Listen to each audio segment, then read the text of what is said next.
Dans cette vidéo, nous allons aborder la question des séries dites mots-nombres qui se composent, comme leur nom l'indique, de mots et de nombres. Je précise qu'on ne va pas ici s'attarder sur le sens des mots, mais plutôt sur leur composition phonétique, sur par exemple le nombre de voyelles dont ils sont composés ou de consonnes. On va également s'attarder sur la manière de prononcer un chiffre, par exemple. Voilà, c'est un petit peu des différentes méthodes que l'on va utiliser. Alors, dans le premier exemple, nous allons ici simplement, comme vous le constatez, trouver la logique assez rapidement. Finalement, je ne vais pas m'attarder sur cet exemple. Il s'agit simplement ici de compter le nombre de lettres qui composent chaque mot. Vous voyez, par exemple, chapeau, 1, 2, 3, 4, 5, 6, 7. Et donc, le nombre qui résulte est 7. Chaussettes, 10. Robe, 4. Donc, évidemment, pour trouver le chiffre qui manque, je vais compter le nombre de lettres de veste, qui est donc de 5. Le nombre que je recherche est bien 5. Voilà. Bon, je vais passer tout de suite, bien sûr, au deuxième exemple, qui va être peut-être un petit peu plus compliqué.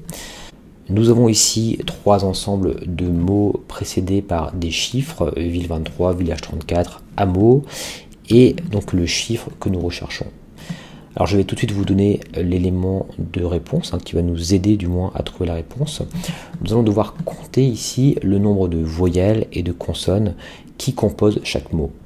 Alors juste pour rappel, je vais ici noter la liste des voyelles A, E, I, O, U et Y.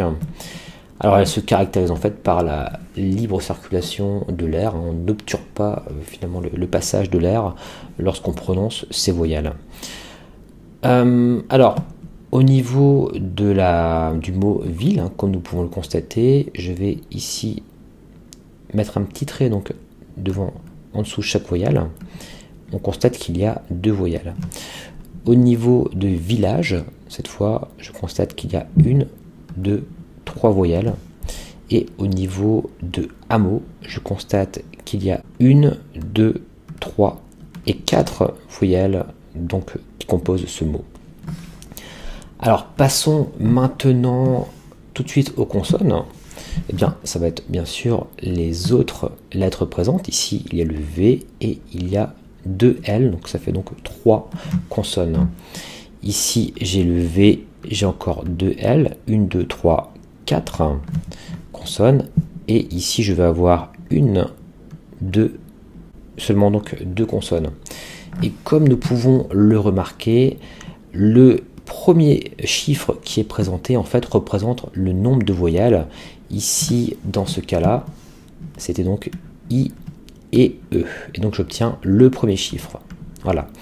Alors que dans un deuxième temps, le nombre de consonnes, quant à lui, est présenté en deuxième position, ici 1, 2 et 3, et qui correspond bien au nombre 3. Je vais tout de suite passer bien sûr au mot hameau. Alors, de quoi est-il composé? Eh bien, comme je l'ai spécifié, il est composé au niveau donc, des voyelles de A, de E, de A et de U, ce qui fait donc 4 voyelles. Et je vais changer de couleur. Il est composé ici de 1 et de 2 consonnes, ce qui fait donc 2. Ici, je note le numéro 2 et j'obtiens donc mon résultat qui est bien 42.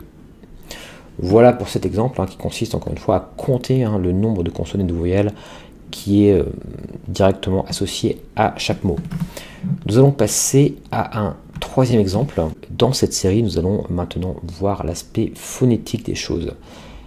Quand vous ne trouvez pas de logique numérique en comptant par exemple ou en essayant de trouver une suite logique plutôt de type mathématique, eh bien je vous conseille de prononcer tout simplement les choses et c'est de voir s'il n'y a pas une logique au niveau phonétique. Alors cette logique est la suivante. Alors elle se situe au niveau de chaque item puisqu'il n'y a pas de logique de suite en termes d'items, mais plutôt au niveau de chaque item. En gros, voilà, si jamais je prononce le mot 62 en toutes lettres, si j'écris le mot 62, eh bien la première lettre est la lettre S. Si j'écris le mot 45, la première lettre est la lettre Q. pour le mot 5, évidemment, et c'est la lettre C. Vous avez tout de suite compris, évidemment, la suite. Si je prononce également le mot 12, on a la lettre D, et si je prononce le chiffre 23, eh bien, nous avons la lettre V, qui est donc prononcée en premier, enfin, qui compose ce mot en premier. Voilà un petit peu pour cette série. Alors c'est important de montrer ce type d'exemple car il peut parfois être déroutant. Donc encore une fois ici c'est l'aspect phonétique des choses qui va compter. Voilà donc pour 3 exemples concernant ce type de série appelée mots nombres.